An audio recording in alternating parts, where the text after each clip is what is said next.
할렐루야. 여러분 감사합니다. 오늘 본문 말씀은 신약 갈라디아서 5장 13절입니다.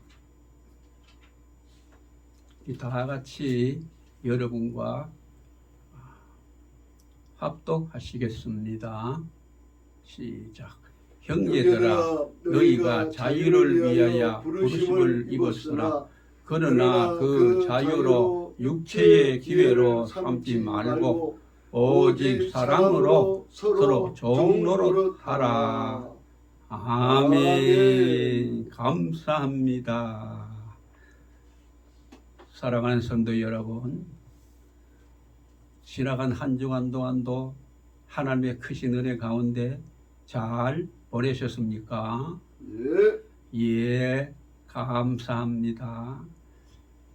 부족한 저도 항상 여러분이 잊지 않고 기도해 주시는 덕분으로 한 주간 동안 잘 보냈습니다. 너무나도 감사함을 드립니다. 예, 오늘은 본문을 중심으로 해서 현재를 가장 좋은 기회로 삼으라 하는 제목으로 말씀을 드릴 때에 하나님의 놀라우신 은혜가 우리 모두에게 충만하시기를 예수님의 이름으로 축원을 드립니다. 아멘. 우리가 살고 있는 이 시대는 과거 어느 때보다도 모든 상황이 급변하는 도무지 앞날을 예측할 수 없는 혼란한 시대에 살고 있습니다.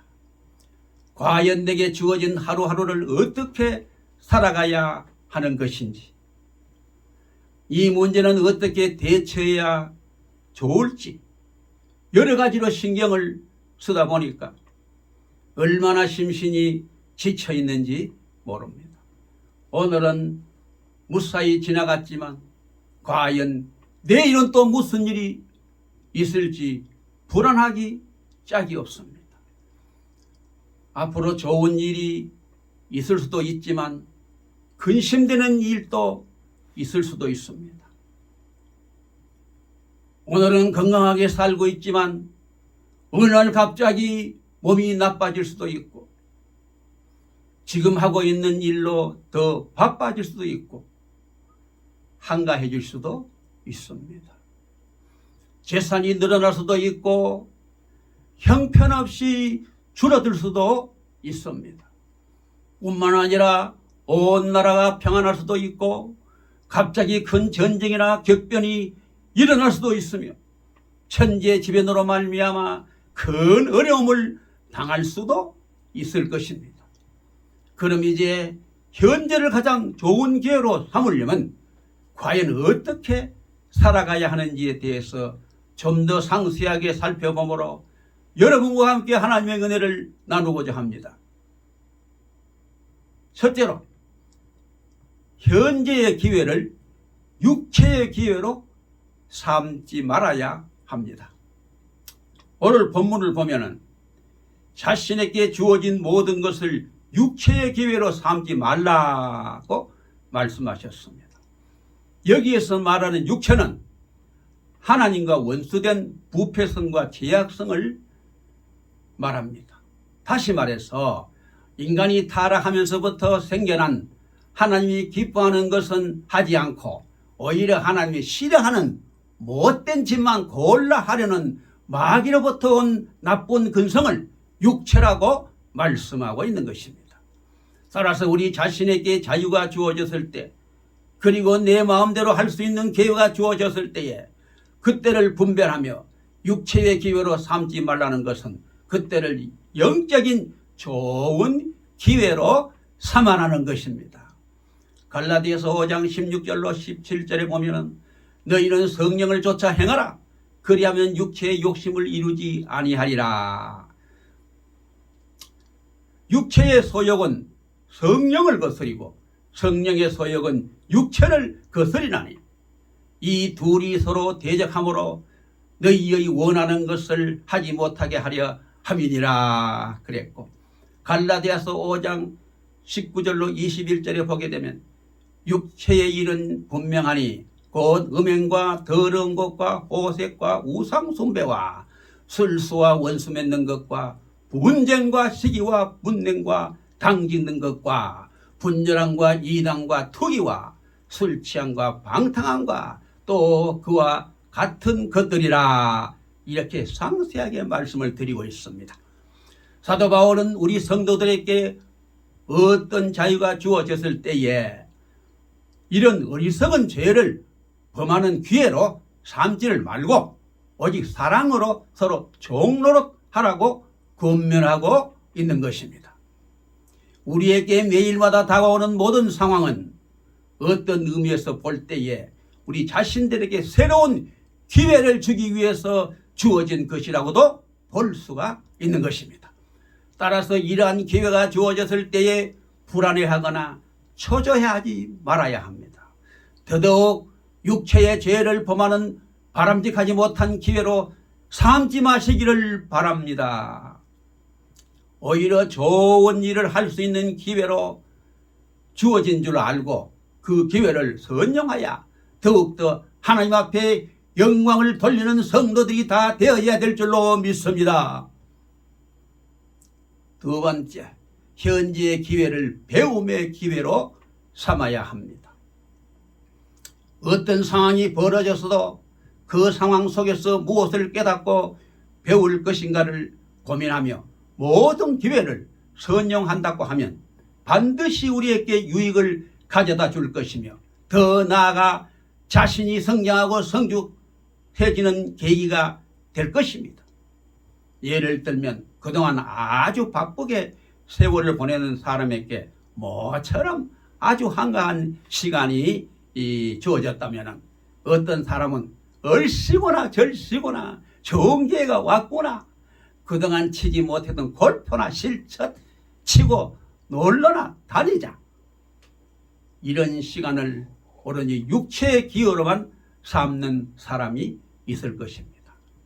그런 반면에 하나님이 나에게 특별히 시간을 주셨구나, 이번 기회를 통해 평소에 하지 못했던 공부도 하고 성경도 읽고 전도도 하고 봉사도 하고 가족들과 함께 기도원에도 가자, 이런 아름다운 계획을 세우는 사람도 있습니다.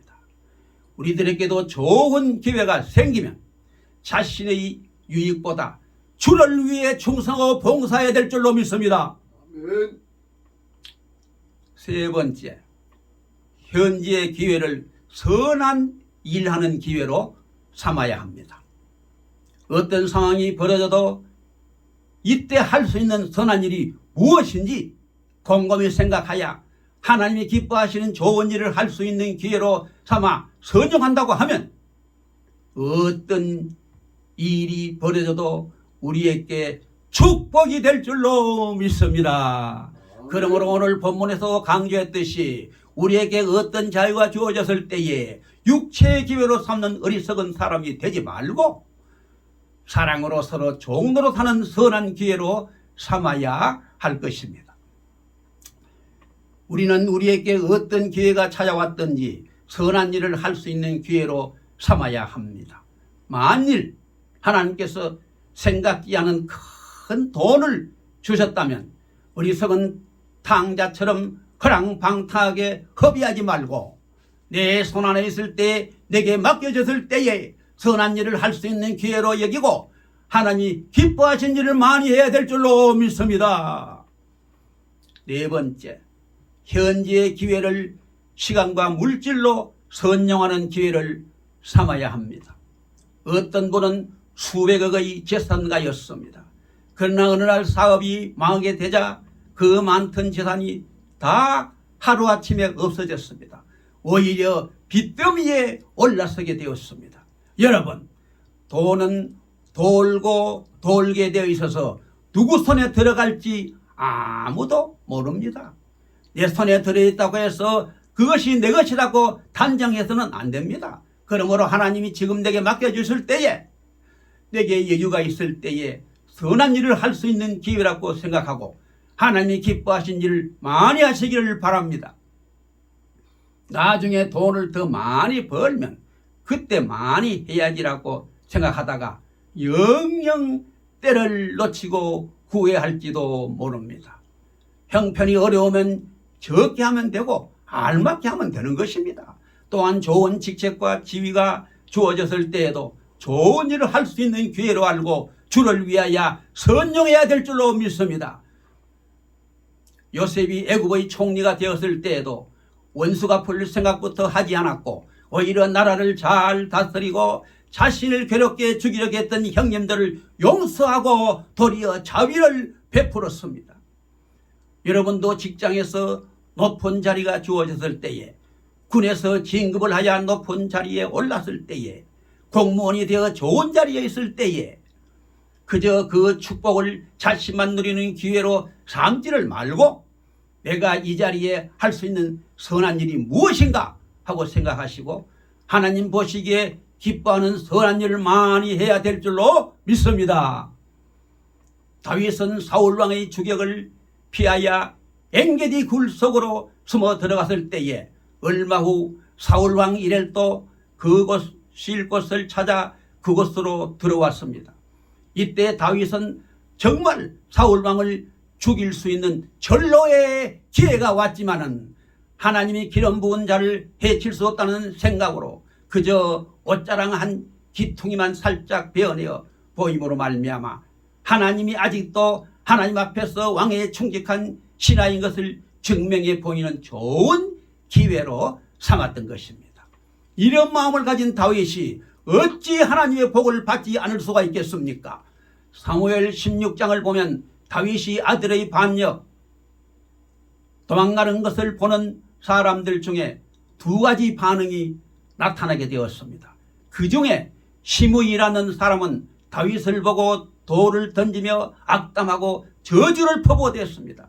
그러나 환난 중에 있는 다윗에게 무비보셋의 사환 시바는 안장 지은 두 나귀의 떡 200과 금포도 100송이와 여름실과 100과 포도주 한 가죽 부대를 싣고 다윗에게 나와서 떡과 실과와 포도주를 먹고 마시게 하고 나귀는 타고 갈았고 은혜를 베풀었던 것입니다.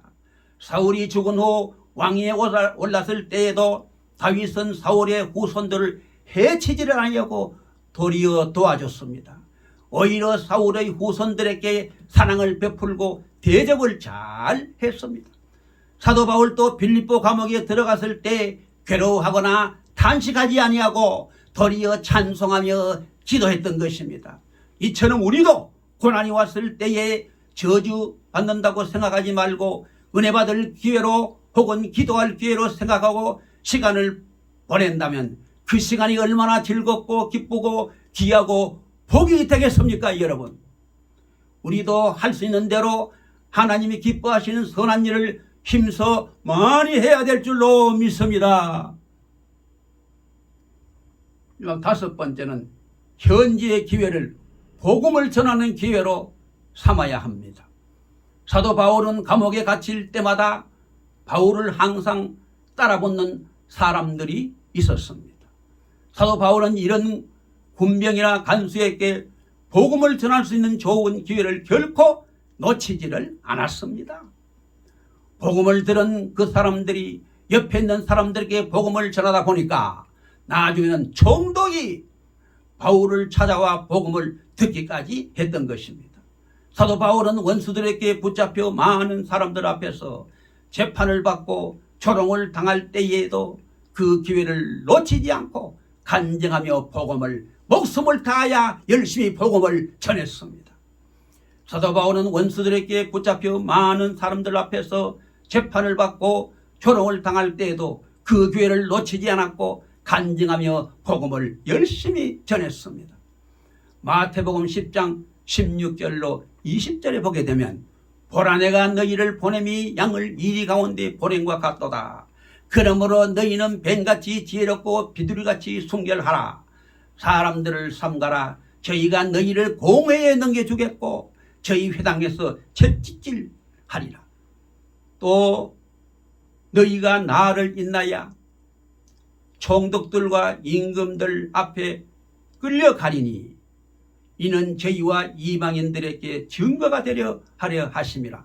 너희를 넘겨줄 때에 어떻게 또는 무엇을 말할까 염려치 말라. 그때에 무슨 말할 것을 주시리니 말하는 이는 너희가 아니라 너희 속에서 말씀하시는 자 곧 너희 아버지의 성령이시니라고 말씀하고 있습니다. 다시 말해서 하나님께서 사랑하는 주의 백성들, 믿음으로 사는 자들이 핍박을 당하게 하고 원수들 앞에 싸우고 고통을 당하게 하시는 것은 그들에게도 전도할 기회를 주기 위해서인 것입니다. 그때에 그들에게 무슨 말을 해야 할지 두려워하지 말라고 했습니다. 우리 안에 계신 성령께서 말할 것을 말하게 하실 것이기 때문인 것입니다. 죽고 사는 것을 걱정할 필요가 없습니다. 우리의 죽고 사는 것이 하나님의 손에 달려있기 때문인 것입니다. 순교는 하나님의 특별한 축복을 받은 사람만이 할 수가 있고 그 복을 누릴 수가 있는 것입니다. 다니엘의 세 친구인 사드락과 메삭과 아벤느고는 뜨거운 풀무 앞에서 조금도 두려워하지 아니하고 오히려 하나님이 우리를 건지실 것이며 그리하지 아니하실지라도 우리는 왕의 신상 앞에 절하지 않겠다고 담대하게 선언했습니다. 그들은 모두 뜨거운 풀무 속에 산채로 던져졌지만은 머리털 하나도 상하지 않은 채로 하나님께서 온전히 지켜주시고 살려주셨던 것입니다. 이런 놀라운 광경을 옆에서 지켜보던 느부갓네살 왕도 하나님을 스스로 인정하고 고백하게 되었던 것입니다. 구약의 에스더를 보면은 모르게는 아버지 없는 아름다운 여식인 에스더를 정성껏 길러 왕비로 만들었습니다. 그런데 유대민족들이 모두 다 죽게 되는 민족적인 커다란 위기를 당하게 되었을 때에도 왕비인 에스더에게 내가 왕비가 된 것은 개인의 영화를 위해서가 아니라 이때를 위함이 아니냐고 유대민족을 구해낼 것을 촉구했던 것입니다. 이 말을 들은 에스더는 금식으로 준비한 후에 죽으면 죽으리라는 각오로 왕 앞에 나아가 결국 유대민족을 구해내는 놀라운 일을 해내는 것을 저 하늘이 무너지고 이 땅이 꺼져도 1.1도 변치 않는 성경을 통해서 분명하고 확실하게 볼 수가 있는 것입니다. 앞으로 하나님의 복으로 좋은 자리에 앉게 되신 분들은 그 기회를 전도할 기회로 삼아야 되는 것입니다.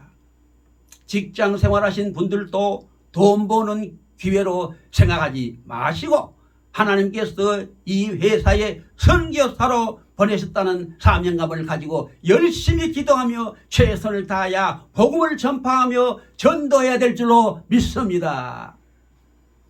우리가 지금이라는 시간을 어떻게 사용해야 합니까? 부족한 것을 배울 기회로 삼고 선한 일을 할 기회로 삼고 전도할 좋은 기회로 삼는다면 모든 것이 합력하여 선을 이룰 뿐만 아니라 모든 것이 복이 될 줄로 확실하게 믿습니다. 에베소서 5장 16절에서 세월을 아끼라 때가 악하니라고 사도 바울이 권면하고 있습니다.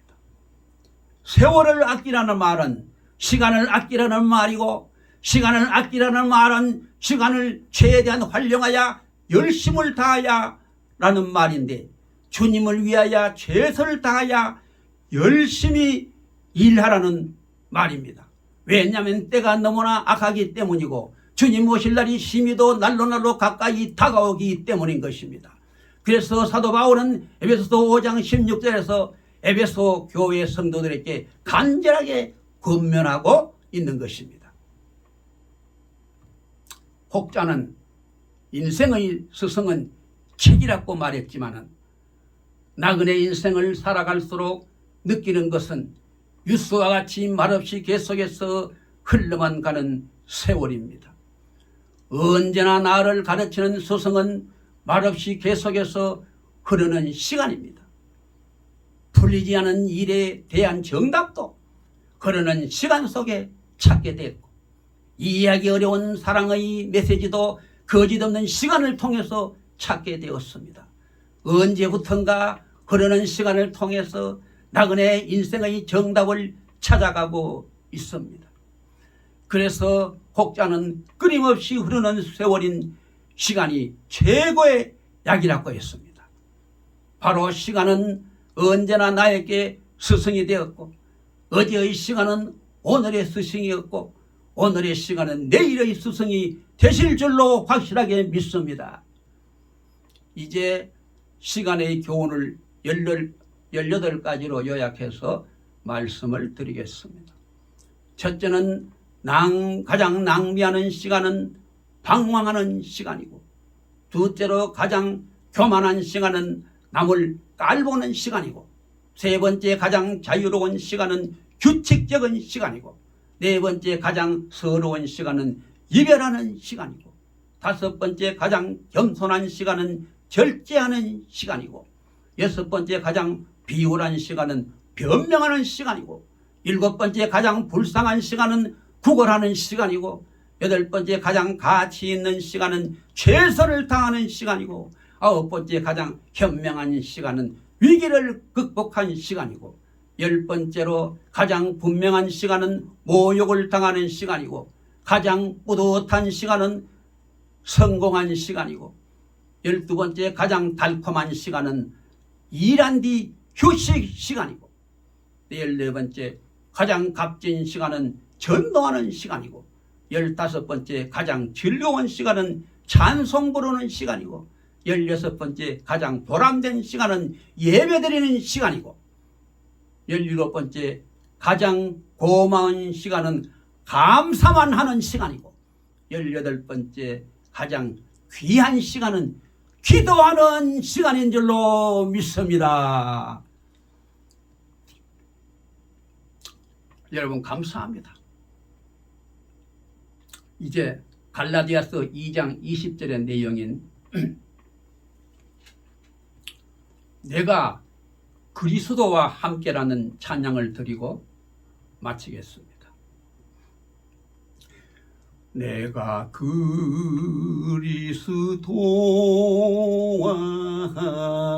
함께 십자가에 못 박혔나니 그런 즉 이제 내가 산 것 아니요 오직 내 안에 예수께서 사신 것이라. 이제 내가 육체 가운데 사는 것은 나를 사랑하사 자기 몸 버리신 예수 위에 산 것이라. 이제 내가 육체 가운데 사는 것은 나를 사랑하사 자기 몸 버리신 예수 위에 산 것이라. 예수 위에 산 것이라. 아멘. 이제 마지막으로 이제 우리 모두 헛성 세월을 보내지 말고 시간을 아끼고 매사에 최선을 다하여 가장 좋은 선한 일을 하는 최고로 귀한 기회로 삼아 아름답게 기쁨으로 승리하여 장차 유정미를 거두어 승리하게 되시기를 예수님의 거룩하신 이름으로 간절히 축원을 드립니다. 아멘. 할렐루야. 감사합니다.